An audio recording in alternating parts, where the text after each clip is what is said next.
Hello everyone, Chef Anthony and welcome back to my English kitchen. Today I want to talk about food pairings, specifically with port today. This started out as a fairly simple conversation about how would we pair port with Stilton and why we do that. But it's actually turned into a slightly more detailed discussion of what do we pair with port and why? What would we pair with port to enhance our enjoyment of the port versus perhaps something that's a bit more of a symbiotic pairing where both the food and the port are enhanced, and in that case I'm thinking of the Stilton. So today we are going to pair our Stilton, Long Clawson Stilton, with port to see how that works out. I really prefer Long Clawson Stilton. It's nice and creamy but still with a real Stilton flavour. It's not salty and harsh like a lot of Stiltons that you can buy. You can find Long Clawson Stilton in the United States, and I'll try and find a link for you. If I don't before I get home, I'll post one up after the weekend in the comments fields. We're also going to try some soft figs with this port. I think they may complement the port, but we'll see, it may complement the figs too. And we're going to try some chocolate, in this case from Cadbury's. We were given chocolate at Kopka in Porto last week, so I know this really should help us enjoy the port. And for the port today, we are going to be sampling some Graham's 10-year Tawny port. I've had a few sips of this already, and I'm quite looking forward to including it in the test. So let's assemble our trial and we'll get back to some real taste tests. Okay folks, so here's our tasting set up. From left to right, we've got our Stilton. We can have a little apple and some celery with that and the port. Please note I actually did de-string or peel the celery. Just a quick thought on this, by the way. When I was younger, it was always cheese and biscuits in England, but I found that Stilton particularly pairs better with fruit, in this case apples. Celery is quite refreshing in this case too, but pears, Asian pears, even grapes, or a little melon sometimes is good.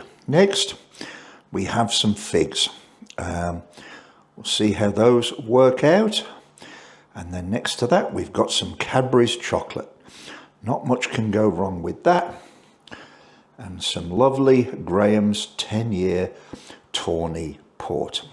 So we've got some port poured. We'll have a taste by itself. I always have a glass of water for a good sip between tastes, just to try and clear our palate a little bit. Trying the Graham's port by itself, just as a taste, I'd say it has good body, quite a bit of acid, not unusual in a Tawny port, not a great deal of nose. You taste this for quite a while after it's gone down, and it's a pleasant drink of Tawny port. Let's go on and try some of the pairings, starting with the Stilton. First, we'll try a little bit of Stilton and apple.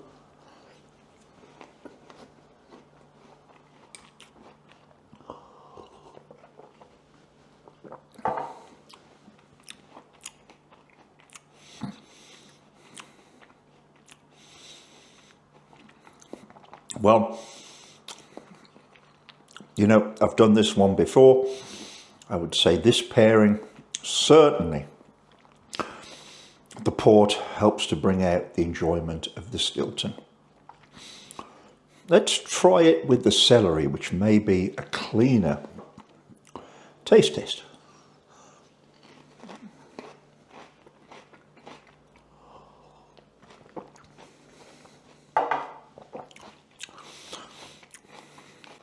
Well, I would say the apple does a better job with this Stilton and the port than the celery does.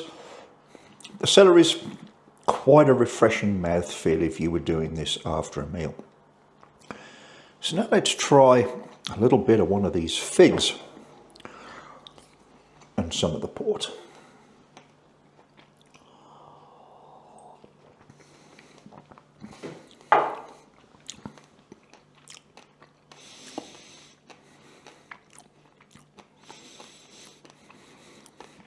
I'm going to try a little bit more port.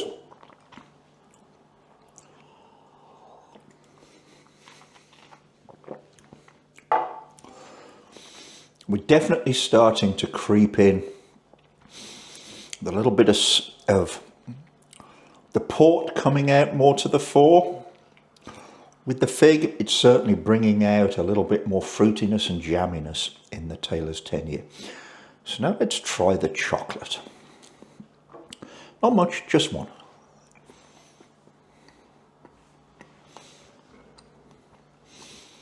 And a little port.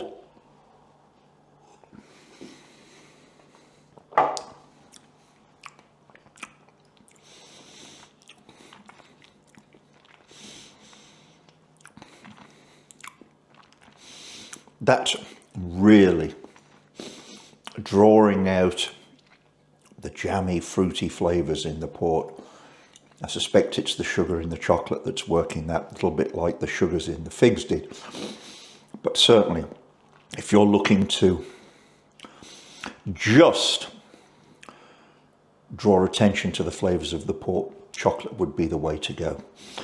If you're looking for a nice symbiosis, as we said, Stilton and apple, second place with celery.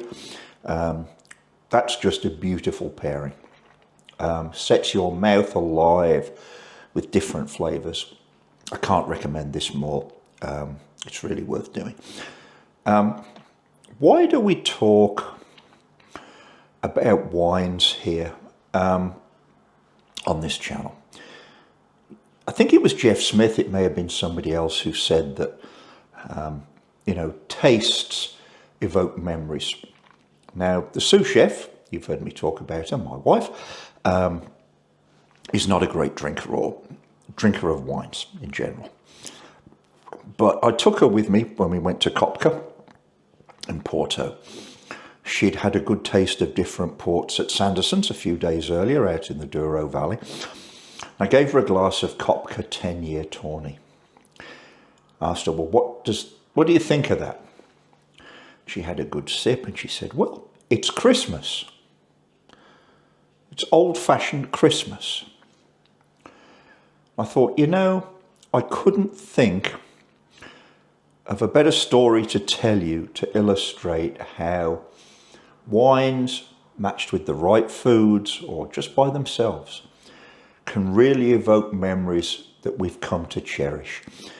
And that's why I hope you'll really spend a little bit of time with me enjoying food pairings of port, sherries, red wines typically with me, but not exclusively, as we explore their various tastes and how our different palates respond to them. With that, I hope you've enjoyed this little segment. If you did, I'd appreciate you sharing it with your friends. Give me a thumbs up and maybe subscribing if you want to see more content like this in the channel. We appreciate it and hope you're having a great day in your kitchen. So here we are taking a good look at the back label of Graham's 10 year Tawny. You'll see the guarantee sticker is on the bottle, not over the cork. Not my preference, but you know what? It's still there.